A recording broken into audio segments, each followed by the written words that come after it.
గోంగూర చికెన్కి కావాల్సిన ఇంగ్రీడియంట్స్: గోంగూర, కొత్తిమీర, టమాటో, ఆనియన్, చికెన్, ధనియాల పొడి, మిరప్పొడి, సాల్ట్, గ్రీన్ చిల్లీ, పసుపు, జింజర్ పేస్ట్, చెక్క, లవంగా. గోంగూర ఉడికించే వరకు మనం చికెన్ని ప్రిపేర్ చేసుకుందాం. చెక్క, లవంగాలు వేసుకుందాం. తర్వాత ఆనియన్స్ వేసుకుందాం. బాగా డీప్ ఫ్రై చేసుకోవాలి.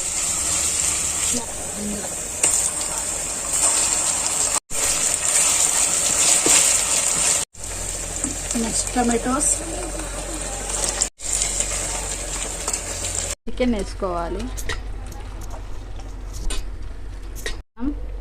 మిరప్పొడి వేసుకోవాలి. ధనియాల పొడి వేసుకోవాలి. సాల్ట్ కొంచెం వేసుకోవాలి.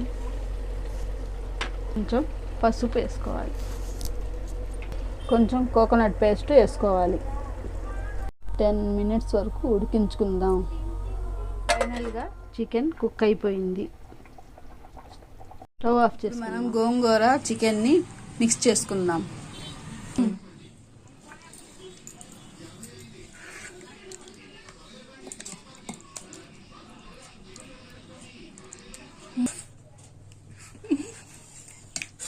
ఫైనల్గా గోంగూర చికెన్ రెడీ.